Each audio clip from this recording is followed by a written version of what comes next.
नमस्कार मित्रों, आप सभी का स्वागत है एनबी क्लासेस पे। आशा करती हूँ कि आप लोग अच्छे होंगे। अगर आप इस चैनल पे नए हैं तो चैनल को लाइक, कमेंट, शेयर, सब्सक्राइब करना मत भूलिएगा।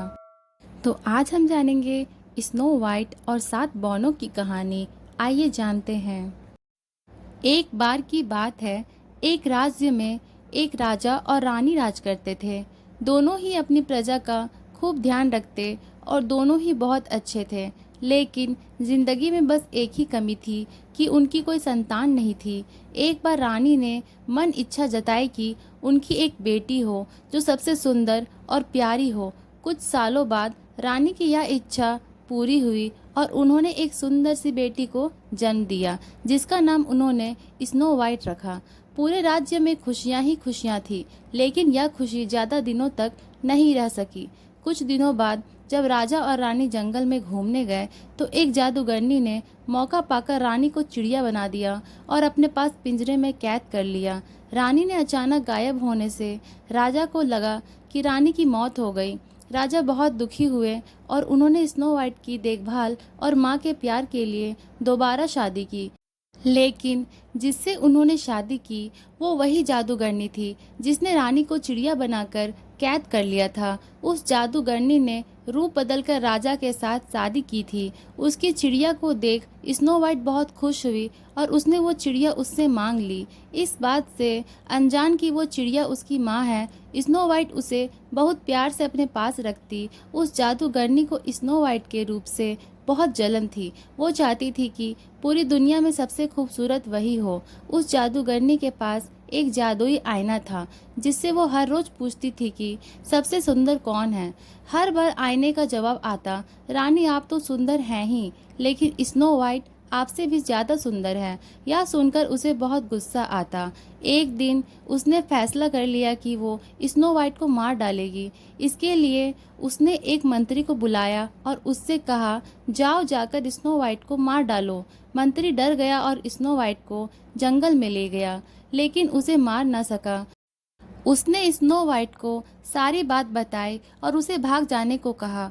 स्नो वाइट दुखी हो गई और वहां से भाग गई। मंत्री ने वापस आकर झूठ बोल दिया कि उसने स्नो वाइट को मार दिया है।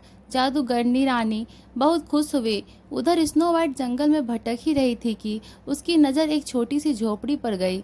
वो उस झोपड़ी में चली गई। वहां उसने देखा कि बहुत छोटी छोटी 7 प्लेट लगी हैं और उसमें कई तरह के भोजन हैं। स्नो वाइट को भूख भी लगी थी, तो उसने हर प्लेट में से थोड़ा थोड़ा भोजन कर लिया। फिर उसकी नज़र वहां लगे 7 बेड पर पड़ी। स्नो वाइट को नींद भी बहुत आ रही थी, तो वो आराम करने का सोचकर एक बेड पर लेट गई। लेटे लेटे उसे नींद आ गई और वो सो गई। तभी थोड़ी देर बाद वहां 7 बौने आए। उन्हें अंदाजा लग गया था कि वहां कोई आया है। जैसे ही उनकी नज़र स्नो वाइट पर पड़ी, उसकी खूबसूरती देख बौने उसे देखते ही रह गए। तभी स्नो वाइट की नींद खुली और उसने डरते हुए बौनों को सारी बात बताई। बौने उसकी बात सुनकर चौंक गए और उन्होंने कहा, स्नो वाइट, अगर तुम हमारे लिए हमेशा अच्छा खाना बनाओगी और हमारे घर का ख्याल रखोगी तो तुम हमारे साथ रह सकती हो। स्नो वाइट ने उनकी बात मान ली और सब खुशी खुशी रहने लगे। एक दिन उस जादूगरनी रानी ने फिर से अपने जादुई आईने से पूछा कि सबसे सुंदर कौन। इस बार वो बहुत खुश थी कि स्नो वाइट के मरने के बाद आईना उसी का नाम लेगा, लेकिन अफसोस ऐसा कुछ नहीं हुआ। आईने ने फिर कहा, रानी आप हो सबसे सुंदर, लेकिन आपसे भी सुंदर है स्नो वाइट। रानी यह सुनकर हैरान रह गई और सारी बात समझ गई कि मंत्री ने उसे धोखा दिया है। फिर आईने ने उसे बताया कि स्नो वाइट बौनों की झोपड़ी में रहती है। यह सुनने के बाद जादूगरनी रानी ने तरकीब निकाली। उसने जादू से जहरीला सेब बनाया और उसे स्नो वाइट को खिलाकर उसे हमेशा के लिए सुलाने का सोचा। वो अपना रूप बदलकर स्नो वाइट के पास पहुंची। उसने स्नो वाइट को सेब खरीदने को कहा और खरीदने से पहले उसे चखने के लिए वो जहरीला सेब दिया। स्नो वाइट उसे बूढ़ी औरत समझकर मना नहीं कर सकी और उसने वो जहरीला सेब चख लिया। सेब चखते ही स्नो वाइट की तबीयत बिगड़ने लगी और उसी बीच वो जादूगरनी अपने असली रूप में आ गई और स्नो वाइट के सामने हंसने लगी।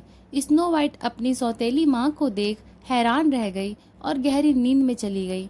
उसके कुछ देर बाद ही वहाँ बौने आए और स्नो वाइट को वहाँ पड़ा देख वो दुखी हो गए। उन्हें लगा स्नो वाइट उन्हें हमेशा के लिए छोड़कर चली गई। उन्होंने उसे दफनाने का सोचा, लेकिन उनका मन न माना और उन्होंने उसे एक शीशे के ताबूत में रख दिया। तभी वहाँ राजा के दोस्त का बेटा, जो कि एक राजकुमार था, वो आया।